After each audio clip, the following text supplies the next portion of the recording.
this Emmanuelle pie. Got my sister like a cat now when she fucked this strange guy.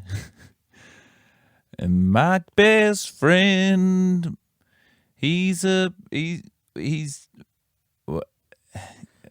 and welcome along to the staring at girls on the sly, saying soon I'm gonna be a big fry.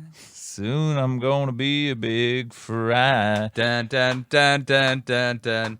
Well, I've got this necklace device that lets me look up skirts a lot, and it's a little morally dubious. Dun, dun, dun. There's a new teacher starting at my school, and she's really hot, but she's also cool, and she's teaching me a little something about sexuality. Dun, dun, dun, dun, dun. Well, I got in trouble with a pussy cat, and my neighbor's real fine, so what you think of that? And I had a boner or two, and I shoved a bully at school. Whoo, I got a big detention, and I got a bruise. At the end of the movie, I got Tom Cruise. It was a recurring dream that came to me in a pool. Holy hell, you've been struck by the arrow of inspiration.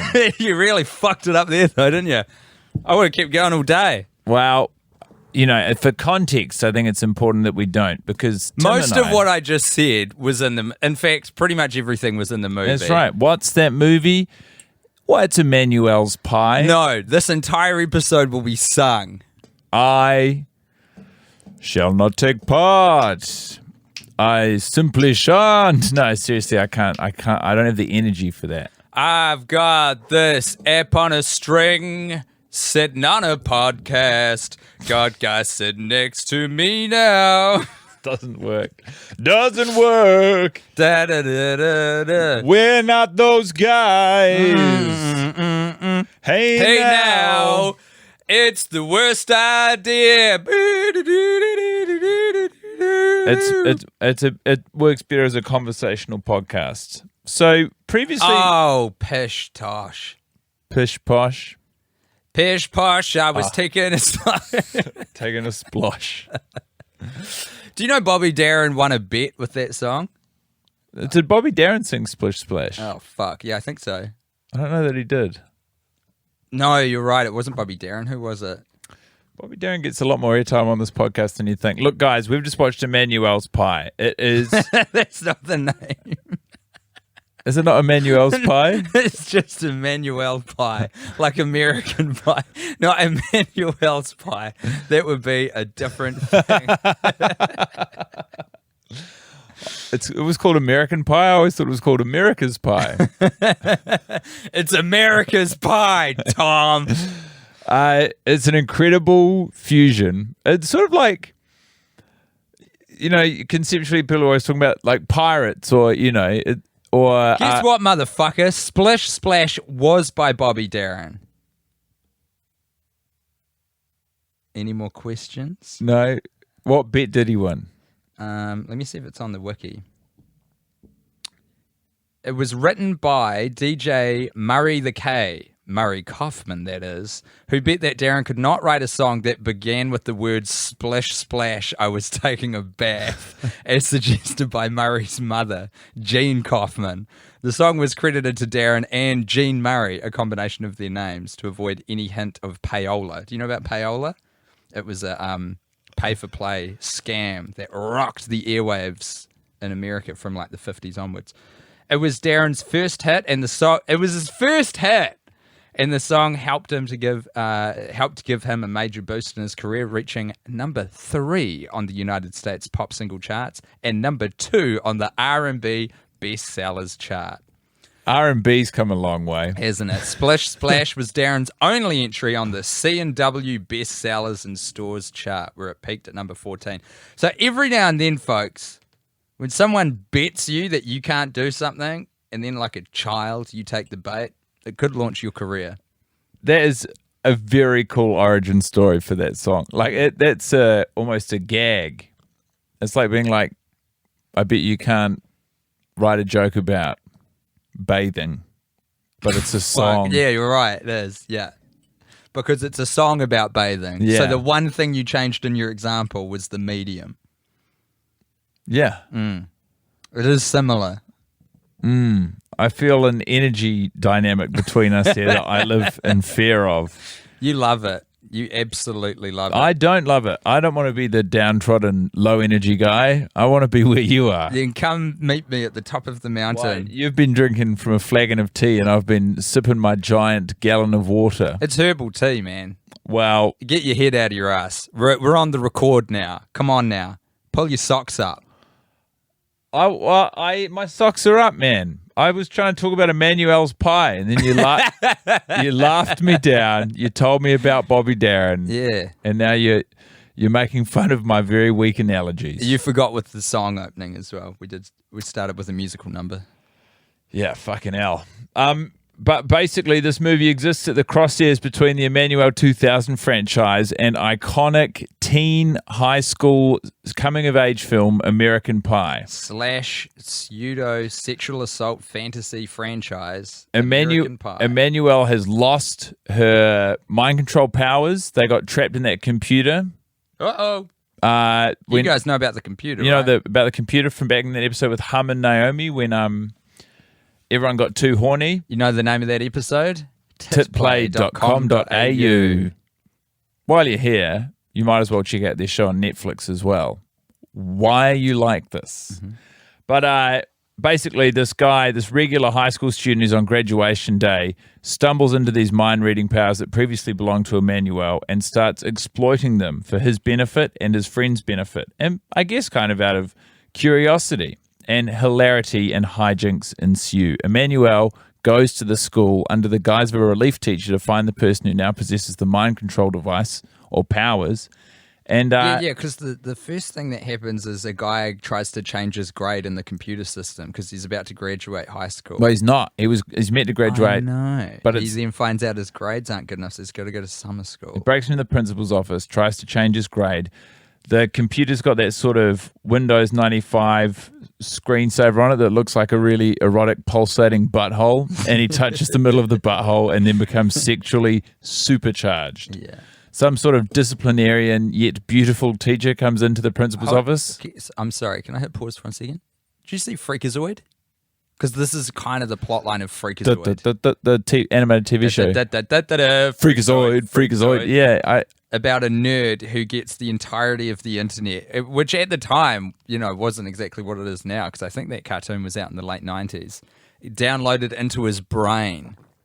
Because I don't know why the fuck I remember this, but I can remember the first episode for some reason. That's cool, man. I just remember his costume in that part of the theme song. And he's a crazy guy. There's like a microchip. He's a normal guy at the start. He's just a teenage guy. But when he's Freakazoid. And there's a microchip that comes out. It's like a new computer processor or something. He's like, yeah, this is the best ever. And he puts it in. And then you kind of get like this flash to the guys who make the computer chip, and they're like, oh no, there's this one flaw. If anyone ever presses this exact combination of keystrokes, they'll download the internet into their brain. And then everyone's like, it's so unlikely it'll never happen. And then his cat just runs over the keyboard and fucking, he becomes Freakazoid. So it's kind of like this, because he just, the whole computer just fucking downloads sexual chaos into his brain. This guy starts and mind control powers for some reason. Yeah, he starts by accidentally mind controlling this disciplinarian teacher who busts onto him in the principal's office and says, you're going to get in trouble. And then somehow he winds up mind controlling her and the janitor into fucking on the principal's desk. I don't think the janitor was mind controlled. I think the janitor was just at the right place at the right time. Yeah, he was reticent at the start, but he found his way. Yeah, he came in and this teacher was sort of, I guess, kind of masturbating on the desk, and he was like, Miss Robinson. Holy mackerel. Miss Parker. Yeah, holy mackerel, Miss Parker. Yeah, and then they start having sex, and he goes, Mother of God, Miss Parker. He was like a Z-list John Wayne impersonator that they got in. And he was a sensation. He had swagger. He had true swagger and an old southern charm. He was a man who was delicate about the concept of nudity and respected a more traditional approach to women being topless in the principal's office when you walk in to clean it. which is to say, I shouldn't be here. You should put your clothes it's on. unprofessional. But through sheer tyranny of will, she seduces him, and then he falls in love with her, and she's sort of embarrassed by the whole thing. And it's sort of, it's just this lovely, hilarious subplot. Not really. Guys checking if that's true. And the Rolodex I'm of his really mind. battling for energy today, Tim. That's okay. That's why there's two of us, pal. Yeah. Me grab an The oar. yin and yang. Well, if we both row at the same time with our current energy levels, Yeah. we're going to go in circles. You're an oarsman, but I'm a helmsman. Do you know what those mean? Nope. Do you? The helmsman helms the boat. So do I steer the direction? I think so. And then you provide the power? Yeah. Well, we need to flip. Anyhow, it was actually a really, really fun. Ed Helmsman. It was, that's good. It was a really fun movie. It was, This one rocked. It had, there was one genuine laugh out of me. And they also, sort of, when they got to the sex scenes, they were striking a very uncomfortable or unusual balance of eroticism and comedy. And also they had some of those iconic Emmanuelle 2000 cutaways between sex scenes where it was like they're having sex and then also they're having sex next to an aquarium. So why not enjoy this shot of a jellyfish or a manta ray perhaps? Maybe you'd like to see a clownfish. And then there was another one where the cutaways were... Not the cue ball. The white Oh, ball. yeah, a pool table where someone kept sinking the white ball. So people were having sex, and then in between different strokes or sexual positions, you'd cut to a pool table and just some anonymous person draining a white ball into the corner. Hey, listen, this movie fucking ruled. This was, I would say, probably the best Emmanuelle, definitely the best Emmanuelle 2000. Yeah? I don't think there's any that beat it. The original Emmanuelle 2000 is in the conversation. The one where we're introduced to the world. It felt like we turned a corner. Like you could tell they had, first of all, they had a completely different writer and director for this one. Mm-hmm. I'm pretty sure it was a first timer. Still helmed by master executive producer Elaine Suritsky. I think he owns the sort of IP, doesn't he, at this point? Feels like it. He's getting all of these off the ground. He's also the guy who was responsible for Emmanuelle and Rio. Previous one. Oh, that's right. Hey, look, you got to try things sometimes, and they don't always work out. Certainly, and the guy was fucking experimenting. It's the mid-2000s. He's sending people to Brazil to improvise a porno. He's like watching American Pie at the cinema and coming home and telling people, I want that, but porn. And he did it as well. Like, this movie is probably 4 very good comedians in a writer's room away from actually being American Pie. Oh, and like if you take away some of the nudity. Because, like, it had a pretty good story. And it had... Tell me, what's the story then? What's the pretty good story? You want like the plot sort of blow by blow? Like the beats? Or more like the kind of theme sort of just approach? The theme, I guess. Tell me what you want, what you really, really want. I want the theme. Or I want the synopsis and the theme. You say it's really good. I want to know why you think that. And the theme. I think it's enjoyable. All right, comparatively. here's the synopsis.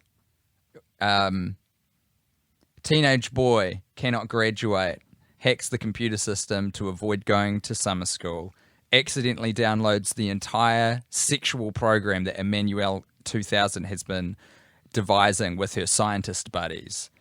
In addition, he inherits the mind control powers of the devices that are part of this program. You're doing really well. So, his powers are unbeknownst to him.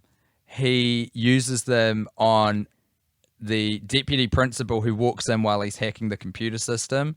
Accidentally Was makes she her... deputy principal, do you reckon? Yes. Okay, yeah. Makes her... horny as fuck. And then the sex scene that you've already mentioned happens with the janitor, while he is hidden under the desk to avoid detection and expulsion. And then he's teaming up with his best friend, a guy named whatever you like. Call him Sam. Sam and Frodo. There they are, brothers in arms with the power of the One Ring. And actually, this does match because at one point, Sam they steal so Emmanuelle comes because she's like, hey, someone in this school has got access to my fucking powers. They can sense on a map like where all the sexual energy is. So she finds it that way and poses as a substitute teacher. She comes to get what's hers. And so now we're in summer school and he had to attend. And so we're there. And he steals her handbag, Emmanuelle's handbag, out of the classroom after a very funny scene where he's controlling Mitch, the school bully, and makes him fall onto his own erect penis. Yeah. And then slam his own bruised erect penis into the desk. When he falls down on his erect penis, I laughed. I laughed hard. I really did. And I laughed and I also winced. Like they got every single response that they would have hoped. You're on board. This is a great film. And they steal the handbag. Within the handbag is the device. The heart necklace and the tiara. And so they start to experiment and find out more about how this all works. Meanwhile, our lead character retains these powers of telepathy and a sort of mental manipulation as well. Also, he meets his neighbor, the very beautiful, cat-owning Tiffany. Yeah. This is important, and we will return to it later.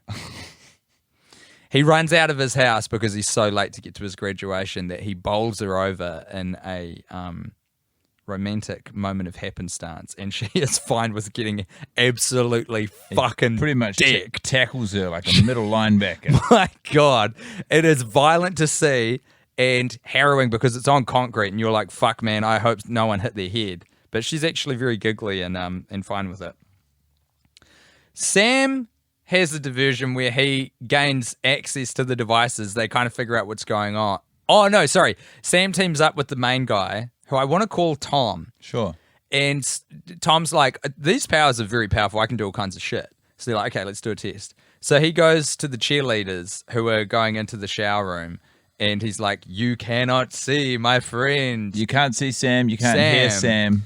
And so Sam stays in the locker room like a creepy invisible man and just watches them while they're naked and, you know, slapping each other with towels and roughhousing and all that fun stuff that cheerleaders do. But then he starts kind of like touching them, and then they get very turned on but confused because they don't know like what's happening. So they start making out with each other, but then his invisibility fades. Why does it fade? Because main guy Tom decides to go fuck off and do something else. So like the spell is broken. I felt like it was related to the device. He turns on the device. No, because I don't think that's to do with the device. And also, who cares? I don't think it's to do with the device though. That's his mental powers. He gets like distracted by something else. I can't remember what it is. Maybe Emmanuelle comes along at that point, and he's like, "Oh, now I'm going to concentrate on something else." So they're no longer under his spell. It's either that or the device. Who cares? Anyway, he becomes visible, gets beaten the fuck out of by these 4 cheerleaders. Yeah, but still gets off pretty lightly. Yes, yeah. All things considered. What else then happens? So then we've got, we've got the sister, don't we? So Tom's sister is in the scene, and Tom figures out that he can do stuff like make her lend her car to him. Something she would never in her right mind normally do. That's right. Very Ferris Bueller kind of dynamic. There's a lot of movie references in this one as well, which I enjoyed. Like I felt like I got a lot of Ferris Bueller. There was a line from Network. What line? I can't remember what the take on it was, but it was something like, "I'm horny and I'm not going to take it anymore." Oh yeah. Sam, one of the things about this movie is Sam kind of represents and is a forebear for incel culture. Sam is the friend of Tom. Yeah, but he does. Yeah, he is, but kind of like a prototype of it. Yeah, I feel like he's very prototypical. He's not like gun-toting. He's not quite 8chan. Oh no, yet. But he's a dweeb, and he's like it's a bit of an origin story that could go either way. And because he can't get with women, he's like, that's it. I'm convinced women have no sex drive. Yes, he believes women have no sex drive and that it requires what does he say? A dictionary, a thesaurus, and Encarta to decode their complicated thought process. I think he would only get himself in further knots. He'd tie himself up Quoting in Carter dates this movie to like within a 9-month period for me in terms of when it was Did made. you have in Carter 96? Nah, man, we couldn't afford a computer with a CD-ROM. You kidding me? We had in Carter 96. Holy shit! Check out the big balls on Montgomery. We had a Commodore 64 in 96, which was a computer from the 80s, and it fucking hooned. What would you do on it? Play games, man. What games? There was one called the Guyana Sisters, which was a complete, like, pixel for pixel rip-off of Super Mario Bros. Except they just reskinned the sprites so that instead of 2 plumber brothers, it was 2, who knows, sisters going through the exact same maps with the exact same enemies, doing the exact same stuff. Can you imagine trying to get that game published now? That's so cool. There's a whole bunch of kind of shit like that going on in the Knockoff late 80s. games. So good. Whizball. Fuck, man. Whizball was so good. Whizball's got one of the best soundtracks of any game ever. Is it 8-bit? Yeah. You love that shit. Extremely 8-bit. But it's like metal. It's like it's like heavy metal composed into a 8-bit synthesizer. It's very good. Anyway, back to the film. So we got the sister, right? She's fucking around with her friends. Oh yeah, then Tom comes home at one point and he's like, fuck you, sister, you're full of hot gas. Yes. Because she's given him beef. And he like accidentally makes her fart heaps in front of her friends, which is very funny. And then very embarrassing for her. She disappears. To do a poo. She disappears to go shit in a toilet instead of in her bikini, where she was, in a lounger.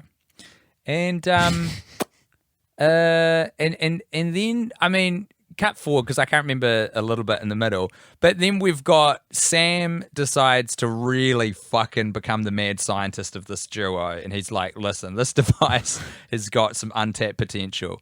So he puts one necklace on the sister and the... He puts the tiara on the sister and a necklace on a cat, which belongs to, you guessed it, Tiffany, the heartthrob neighbor. You said it would come back, and it did. And it did. But he somehow gets their wires crossed. And so instead of Tiffany controlling the cat controls Tiff. No, not Tiffany, sorry, the sister.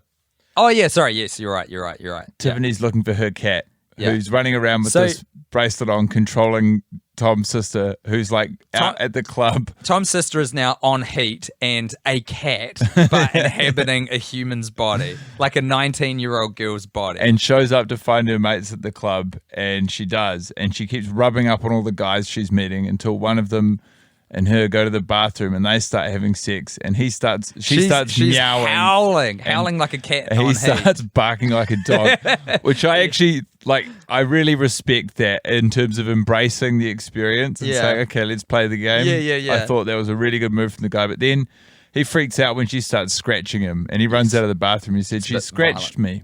No, he says, she bit me. I think I need a rabies shot to his friends. But that is before a scene where they like kind of dangle in front of your eyes like a carrot in front of a horse that will never be able to obtain it. A lesbian scene wherein this cat is a young woman, cannot get satisfaction immediately in the bar, and she goes to the toilets, and then this woman comes in and like investigates this howling noise coming from one of the stalls. Open the doors, there's a woman who's in a state of undress going hammer and tongs on herself, and she says, do you want a hand? Can I give you a hand? That's a different scene prior. Yeah, that's what I'm saying.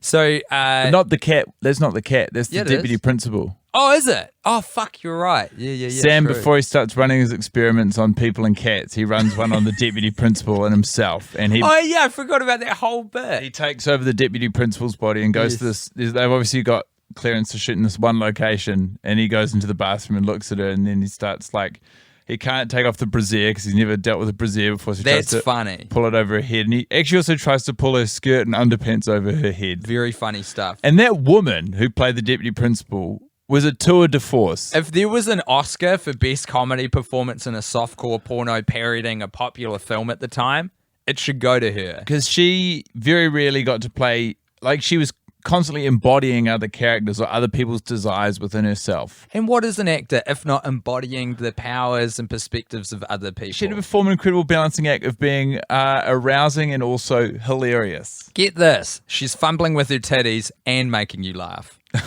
Can you imagine such a Can you even picture it? Can you even fucking picture it? That's why it's funny to do a porn parody or a porn... Is it a parody? Yep. Or is it an homage? Or like... Yeah, both. Neither. It's like... I reckon it's both. To parody a comedy is very difficult. Yeah, that's true. And Yeah, to that's a do good so, point. To do so through the prism of porn is like an incredible challenge. Like conceptually it makes sense. But also the guys who loved American Pie were probably just jerking off to American Pie. They don't need a porn equivalent. Oh yeah, to be like, the guys. Yeah. Whoever the fuck they are. Yeah, whoever they were, whoever was of that age at that time, they don't need a porn parody to be introduced to suddenly masturbate to. True. Yeah, true. Which is Which why- makes this so fantastic. It's Yeah, completely needless. Well, you say that though, but didn't American Pie actually get released with like a R13 or something like that, so that more horny, pubescent youths would go see it? No.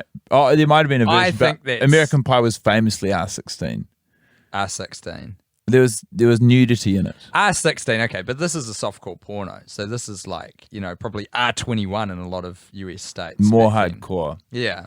This was the next level. This was like if you've got an older brother or a very irresponsible uncle who can obtain this for you and you're 15 years of age, this is the fucking one to get. It just makes it's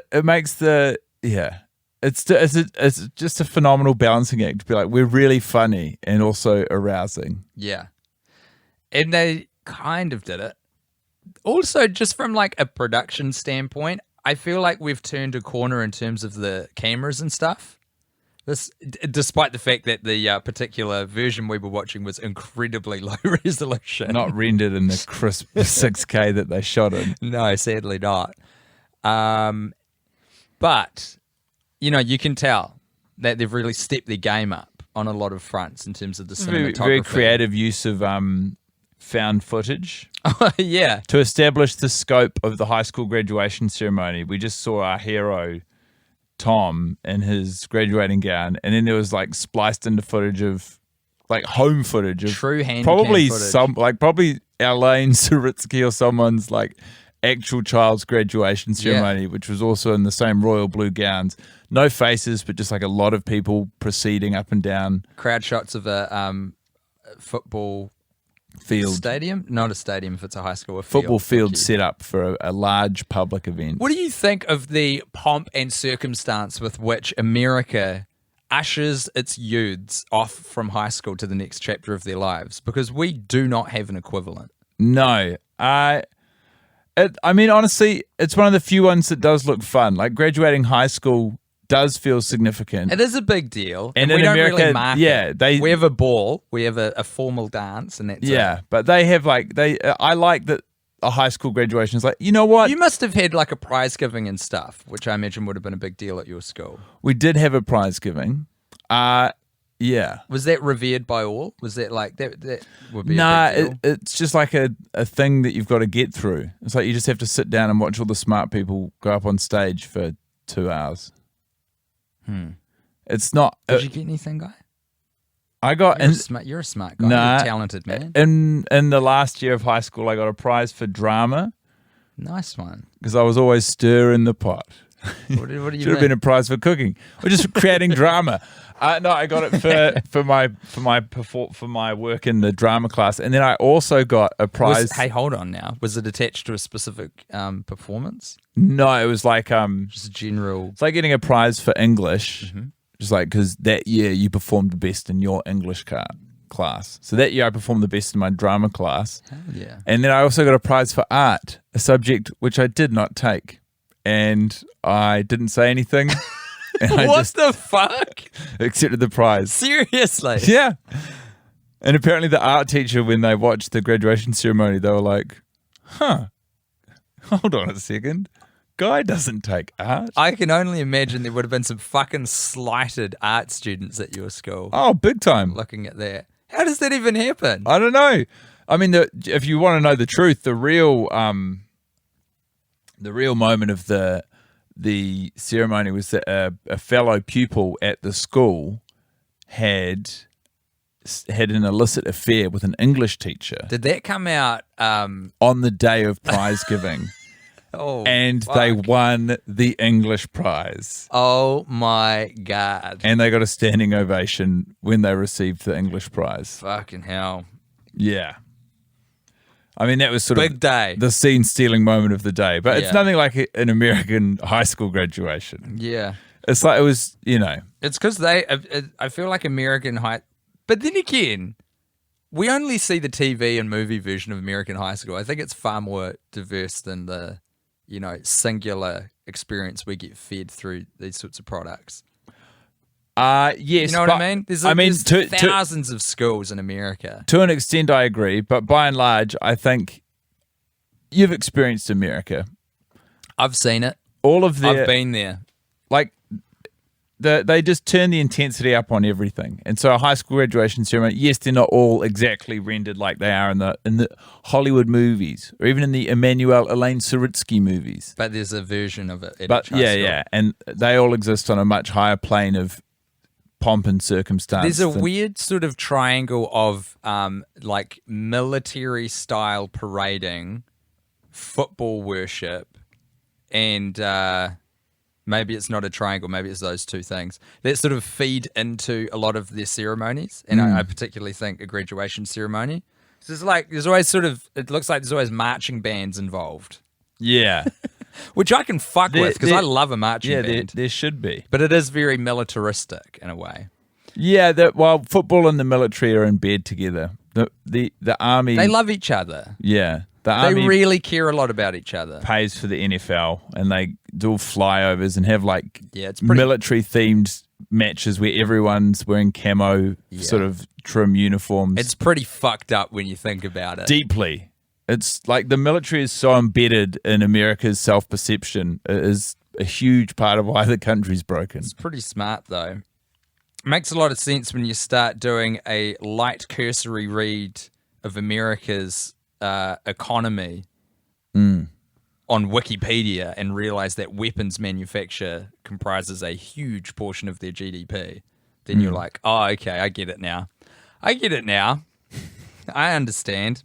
Anyway, Emmanuelle Pie. A study on the state of America's military-industrial complex. And its interaction with the education system.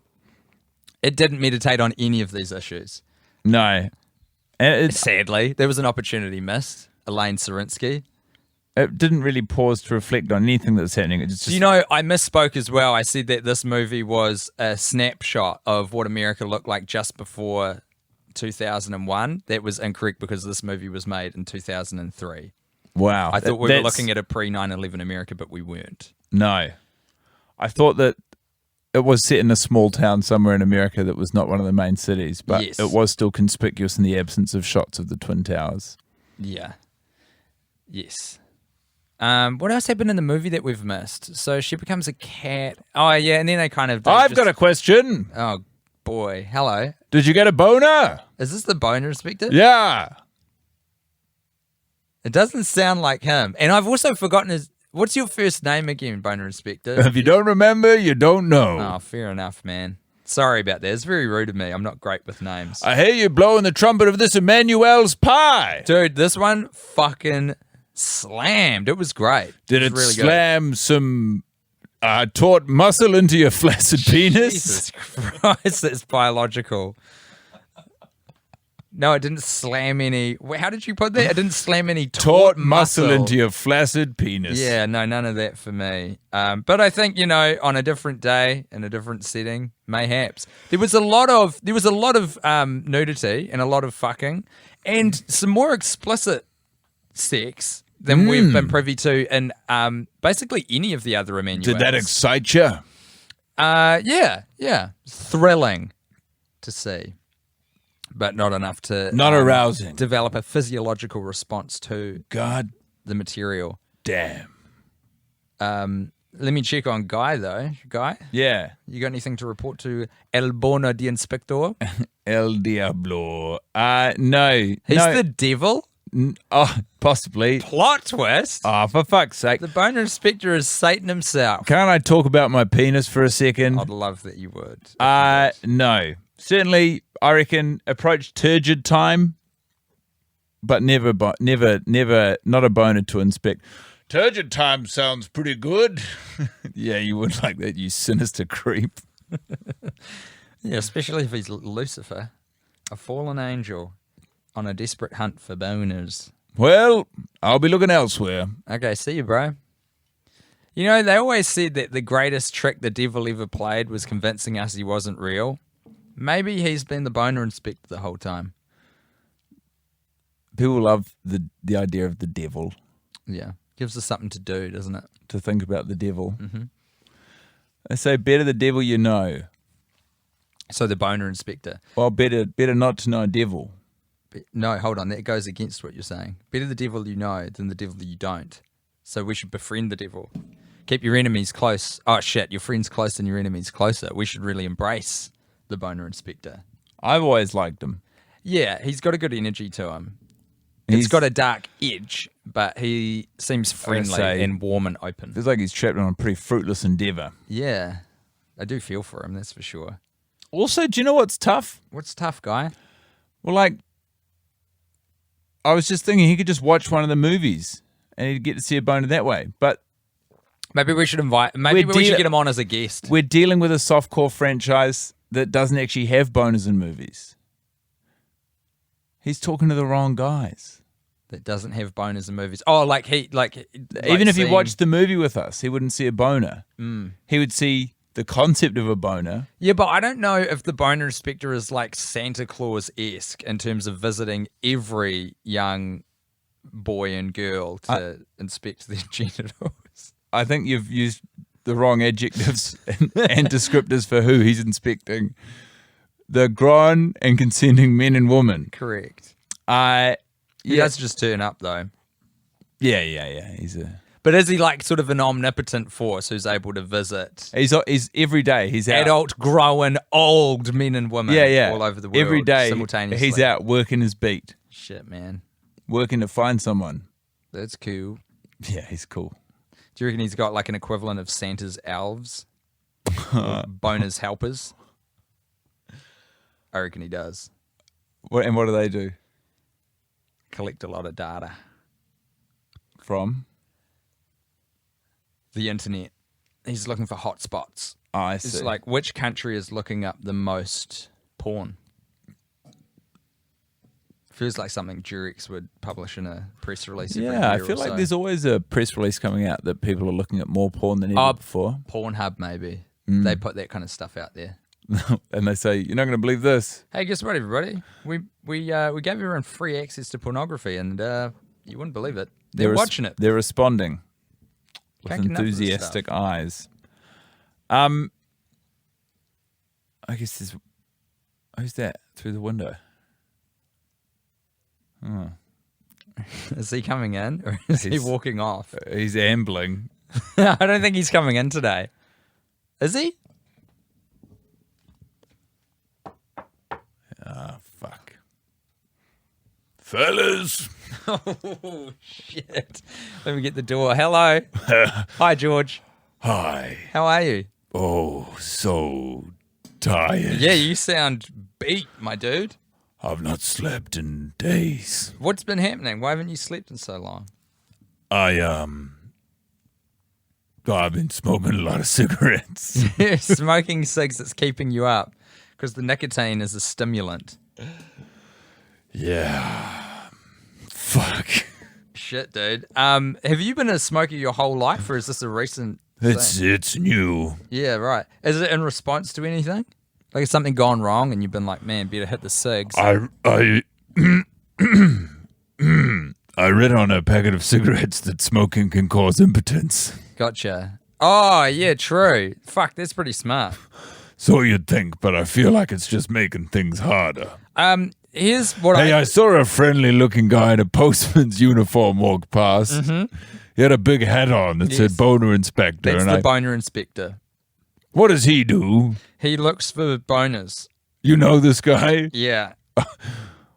He comes and visits us every episode. Holy of this shit. show. Yeah. It has actually been floated in the past. I won't lie to you, George. We've sort of toyed with the concept of giving you two kids together, but we're not quite sure what the ramifications would be. It's sort of like... We'd have a hell of a boner to inspect. Can I ask you this? Have you ever seen Ghostbusters? No. Oh, this is tricky then. I'm going to continue with the analogy for those who have. So we've got the keymaster and the gatekeeper, and if those two get together, they're both quite powerful beings by themselves, but if we get them together in the form of Dana and Lewis, whose bodies they inhabit, then we're going to have a gateway open for Gozer to visit Earth. That's going to be bad. So I kind of feel like maybe we should keep you kids separated and apart. But there is something that sort of lends us. I mean, you've got a massive boner. He is desperately trying to find a boner. There is, a certain... We sound kind of simpatico. Exactly. Exactly. But I'm just worried about the fallout and the scale of it. You been brainstorming any pornos for me, boys? I honestly... I don't know if you should stick around. I You feel don't like my energy? No, I just feel like you should get some rest or something. Like I feel like you're gonna. I feel like hell. Yeah, it feels like you're gonna cause permanent damage. I think I have. Yeah, you had like a psychotic break or something. Well, my fingers look very jaundiced. Yeah. How many cigarettes are you smoking? Like 10 an hour. It's quite a lot, and you're not sleeping, so we'll just 240 in a day. I've smoked 1,000 cigarettes since I last slept. Fuck me. Because I would say 10 to 12 cigarettes in a day is moderate to high. You ever been a smoker? Me? I haven't, but I did work as a phone counselor at Quitline for a bit, which is a smoking cessation phone service. Maybe I could call you up. Yeah, I could talk you through it right now. I mean, you're here. Ring, ring. Oh, my God. Hello. Hi, it's me, George Lazenby, the best and only Bond. I can't stop smoking cigarettes because I'm trying to make my boner go down. Any tips? Only the one that you've already described by the sounds of it. What a unique... It's poking out my shirt collar. Situation. George, let me ask you this. I'm Tim, by the way. It's nice to meet you. You too. Do you want to quit smoking? Yes. Okay, cool. I can't remember any of the training. So, how many cigarettes do you smoke at the moment? 10 an hour. 10 an hour, and you sound like a man who doesn't sleep at all. No, not lately. So, why do you want to quit smoking? I want to sleep. You want to sleep and the cigarettes are keeping you up. Yeah. I think that's a fantastic reason and a great goal. So have you ever tried quitting smoking before? No. It's the first time to try it. How long have you been smoking for, George? 5 days. 5 days, okay. Crushing darts right off the bat. Well, look, there's a number of options available to us, but the main thing is, what times do you find yourself crushing a dart? Every 10 minutes. Like on the dot? Yeah. Because we can kind of give you some chemical assistance to help with the nicotine withdrawals and that kind of thing, that physical addiction. But the truth of the matter is the far stronger addiction is the psychological one. And the association you'll have it to certain times in your day or as a stress response, for example. So it's not just smoking. What do you mean? Well, I think my penis is addicted to being hard. Yeah, okay. Well, we're only really equipped to deal with the first one of those two problems. So what we might look at doing is finding some sort of substitute, something you could do every 10 minutes instead of having a cigarette. We could even do this in a sort of graduated process where every second cigarette, to start off with, maybe on day one, you replace with something else. Some things that have helped people in the past, you could use like a fidget spinner, or you could have something that you just can use, with your hands, something you do with your hands every 10 minutes. Toothpicks to kind of help with that, oral fixation sort of thing. This is a slightly unusual one, but if you're at home a lot, frozen lemon juice in an ice cube. There's something about the citrus that helps with the... Sounds quite nice. Breaking down the nicotine withdrawals. And also it kind of ties up your mouth. I'd love an ice cube. Well, why don't we kick off with that? And do you want to try the patches maybe as well? No. No, you just want to try sort of Lemon ice. only Yeah. off the back of 246 a day. We got that correct? Yeah. Okay, cool. Well, sweet as. Look, get in touch with us tomorrow and let me know how. We'll have a chat again. Thanks, Tim. See how you're going. And See you later. get on with those ice cubes. That guy sounds in a very bad way. Jesus Christ. Worried about our boy George. Yeah, man. Week to week, huh? Never know what you're going to get with that guy, but Absolutely it's not. becoming worse. Yeah. So in conclusion, Emmanuelle pie, 10 bonus out of 10. Fantastic. Yeah. I give it 9 bonus out of 10. But, I mean, honestly, a faithful mashup of the two source materials, Emmanuelle and America's Pie. We've got a live show coming up on May the 20th. If you live in Auckland, you can attend in person. And if you don't, you can attend because we're going to attempt to do a live stream. That's right. It will be ticketed because the way we're planning this live show at the moment, we're definitely going to lose money, but that's okay. We're doing it for the entertainment value. For the love of it. And love. the stress of organizing it. Yeah, that's also fun. That's why we're doing it. So head along to worstideaofalltime.com for tickets. Not only that, but Guy and I have both got our solo, Ah. I said it weird, stand-up comedy shows, which you should also see. There's no live streams for those as far as I know. No, but If you're in Auckland or Wellington, you can buy tickets right now. Just go to comedyfestival.co.nz. If you know anyone in New Zealand, you simply must insist that they go. yeah. Because we got a few tickets to shift. All right. It's going to be a good show. Otherwise, look after yourselves. Don't let what happened to George happen to you.